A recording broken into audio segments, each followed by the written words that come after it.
दोस्तों, महज एक 15 वर्ष की लड़की जो 10वीं कक्षा में पढ़ती है, एक रात अपने प्रेमी को फोन करती है और बोलती है कि माँ सो चुकी, तुम जल्दी आ जाओ। तभी उधर से प्रेमी बोलता है कि हाँ बस निकल ही रहा हूं। और इधर से लड़की बोलती है कि सामान ले लिया। तो उधर से उसका प्रेमी बोलता है कि हाँ सामान ले लिया, मैं बस निकल ही रहा हूं। रात का समय होता है, लगभग 3 से 4 बजे का समय होता है। लड़का जब लड़की के घर पहुंचता है, लड़की दरवाजा खोलती है और दोनों ही दबे पांव लड़की अपनी माँ के कमरे में जाती है और वहां पहुंचकर थैले में से एक हथौड़ा निकालती है और हथौड़े से अपनी माँ पर ताबड़तोड़ हमला कर देती है, लहूलुहान कर देती है और अपनी माँ की हत्या कर देती है। तो दोस्तों, आज की घटना कहानी काफी हैरान कर देने वाली है और चौंका देने वाली है। दोस्तों, बड़े तो बड़े, बच्चे भी इतनी बड़ी प्लानिंग कर सकते हैं, हत्या जैसा अपराध कर सकते हैं। वाकई में दोस्तों यह हैरान कर देने वाली बात है। तो चलिए दोस्तों, शुरुआत करते हैं कि आखिरकार एक 15 साल की लड़की ने, बेटी ने अपनी माँ की हत्या क्यों की, या फिर हत्या करने का कारण क्या था। तो चलिए शुरुआत करते हैं। हैदराबाद के जेडी मेटला थाना क्षेत्र के अंतर्गत एक जगह लगती है एनएलबी नगर। एनएलबी नगर में रहने वाली अंजलि अंजलि की उम्र 39 वर्ष होती है और अंजलि अपनी 2 बेटियों के साथ रहती है। एक बेटी की उम्र 15 वर्ष होती है जो 10वीं कक्षा में पढ़ती है, नाम होता है तेशरी, और एक छोटी बेटी होती है। जीवन बड़े आराम से चल रहा होता है, खुशी से चल रहा होता है कि एक दिन तेशरी जब स्कूल से आती है तो वह अपना फोन लेकर बैठ जाती है। फोन जब लेकर बैठती है तो वह अपनी इंस्टा आईडी खोलकर बैठ जाती है और वहीं अपनी आईडी को स्क्रॉल करने लगती है ऊपर नीचे। तभी उसका ध्यान एक लड़के की प्रोफाइल पर जाता है। लड़का होता है शिवा। शिवा जो एनएलबी नगर का ही रहने वाला होता है। तेजश्री शिवा को फ्रेंड रिक्वेस्ट भेजती है और उधर से शिवा भी फ्रेंड रिक्वेस्ट एक्सेप्ट कर लेता है। यहीं से दोनों की दोस्ती शुरू होती है और यहीं से जन्म लेती है एक हत्या। दोनों की दोस्ती होती है, दोस्ती धीरे धीरे प्यार में बदलने लगती है, नंबर आदान प्रदान होते हैं और मुलाकातें होनी शुरू हो जाती हैं। कभी होटलों में मिलना, क्लबों में मिलना, घूमना फिरना इत्यादि। और वहीं इस बात की खबर एक दिन अंजलि को लग जाती है। अंजलि जब इस बात को सुनती है तो काफी हैरान हो जाती है और काफी परेशान भी होती है। घर आकर अपनी बेटी से बात करती है इस मामले में, तो उसकी बेटी बोलती है कि माँ ऐसा कुछ नहीं है, मैं किसी लड़के से बातचीत नहीं करती। उसकी माँ भी थोड़ी डांट डपट लगाती है और बात को जाने देती है। और वहीं अंजलि के दिमाग में एक ख्याल आता है कि एक दिन जब उसकी बेटी सो चुकी होती है तो वह फोन उठाकर अपनी बेटी का फोन चेक करने लगती है। तो पता चलता है कि बेटी किसी शिवा नाम के लड़के से बातचीत करती है और बातचीत इतनी बढ़ चुकी होती है कि उनकी दोस्ती को हुए कम से कम 6 से 7 महीने हो जाते हैं। और माँ जब ये सब देखती है तो वो काफी हैरान हो जाती है और काफी परेशान भी होती है कि आखिर 15 साल की उम्र में बेटी किसी लड़के से प्यार भी कर सकती है, दोस्ती भी कर सकती है। वह यह सब देखकर हैरान हो जाती है और अपना सिर पकड़कर बैठ जाती है। और वहीं जब सुबह होती है तो वह बेटी से इस बारे में बातचीत करती है, काफी डांट लगाती है और दोनों माँ बेटी में काफी बहस हो जाती है। और वहीं एक दिन मौका पाकर तेजश्री अपने प्रेमी शिवा के साथ घर से भाग जाती है। और अंजलि जब बाहर से घर पहुंचती है तो देखती है कि बेटी कहीं नजर नहीं आती। वह काफी परेशान होती है, इधर उधर ढूंढती है, तलाश करती है, लेकिन बेटी तेजश्री कहीं नजर नहीं आती। और वहीं अंजलि अपनी बेटी का काफी इंतजार करती है, उसे फोन करके देखती है, फोन भी नहीं मिलता, तलाश करती है, मिलती भी नहीं कहीं। तो वहीं परेशान होकर वहीं के पुलिस थाना पहुंचती है और बेटी की गुमशुदगी की रिपोर्ट लिखवाती है और बताती है कि साहब, मेरी बेटी को शिवा नाम का लड़का भगा के ले गया है जो यहीं एनएलबी नगर में ही रहता है। और वहीं पुलिस उन दोनों की तलाश करनी शुरू कर देती है। तलाश करने पर दोनों को 2-3 दिन बाद तलाश कर लिया जाता है। ढूंढने पर दोनों मिल जाते हैं और दोनों को पेश कर लिया जाता है। बेटी तेजश्री को उसकी माँ के हवाले कर दिया जाता है और शिवा को डांट डपट करके वहां से भेज दिया जाता है। स्थिति पहले जैसी हो जाती है।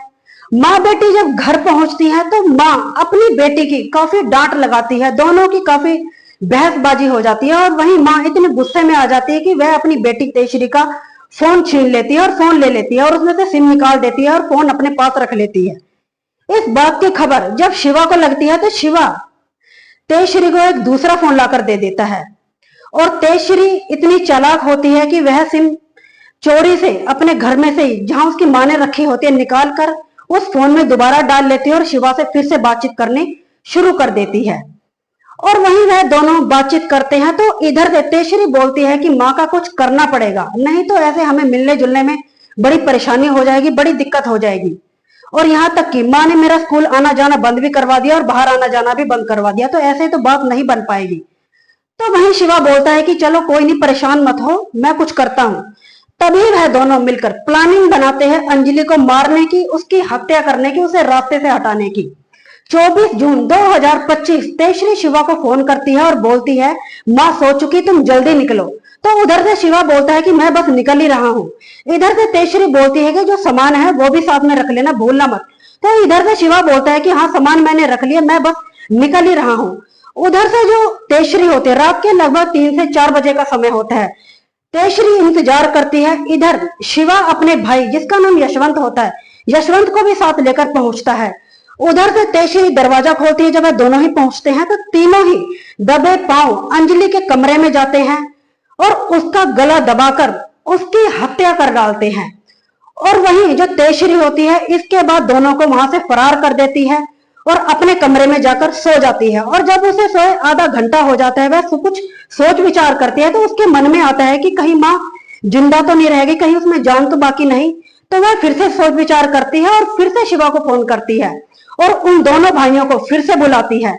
और वह भाई जब दोनों ही फिर से आते हैं तो जो कुल्हाड़ी वगैरह होती है, जो चक्कू होता है, कुल्हाड़ी को थैले में से निकालती है। जो शिवा होता है, जो लेके आया होता है पहले, उस कुल्हाड़ी को थैले में से निकालती है और ताबड़तोड़ अंजलि के ऊपर, अपनी माँ के ऊपर हमला कर देती है, लहूलुहान कर देती है।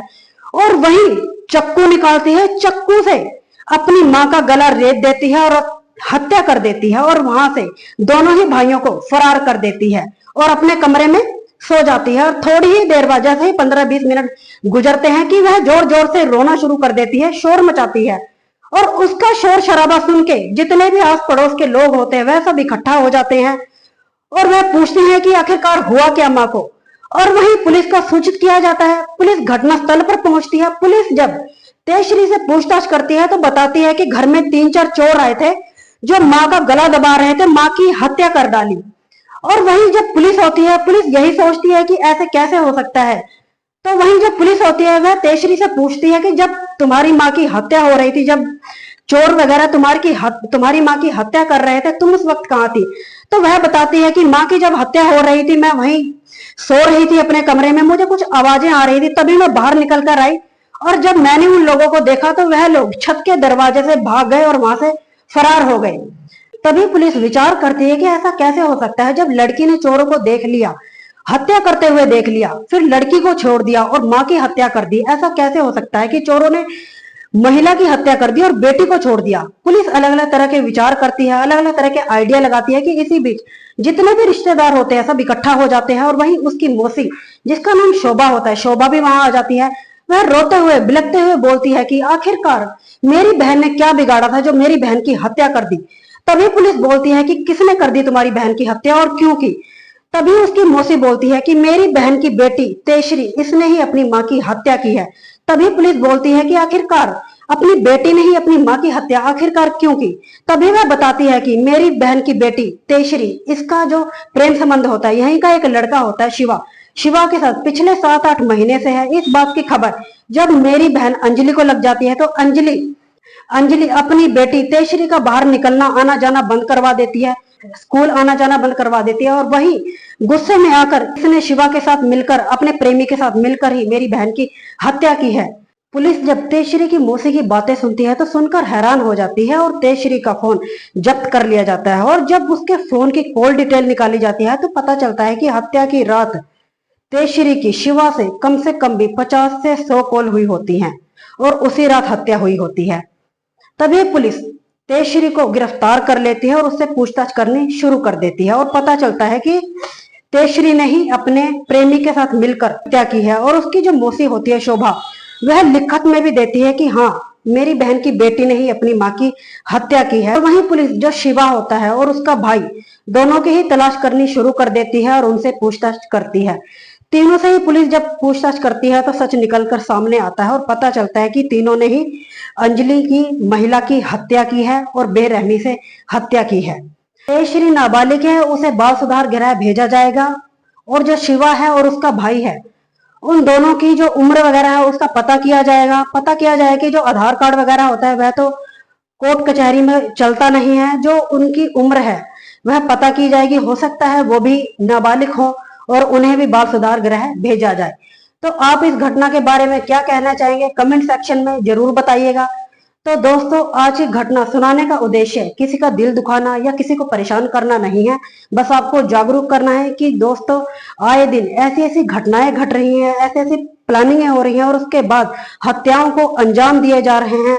आए दिन ऐसे क्राइम हो रहे हैं, कहीं भी सुन लो देख लो, हर तरफ क्राइम हो रहे हैं और आए दिन ऐसी ऐसी घटनाएं सुनने को मिल रहे हैं। तो सावधान रहें, सतर्क रहें। तो दोस्तों, आपको यह जानकारी कैसे लगी, लाइक एंड कमेंट करें। ऐसे ही और सच्ची घटनाओं को जानने के लिए मेरे चैनल को सब्सक्राइब करें।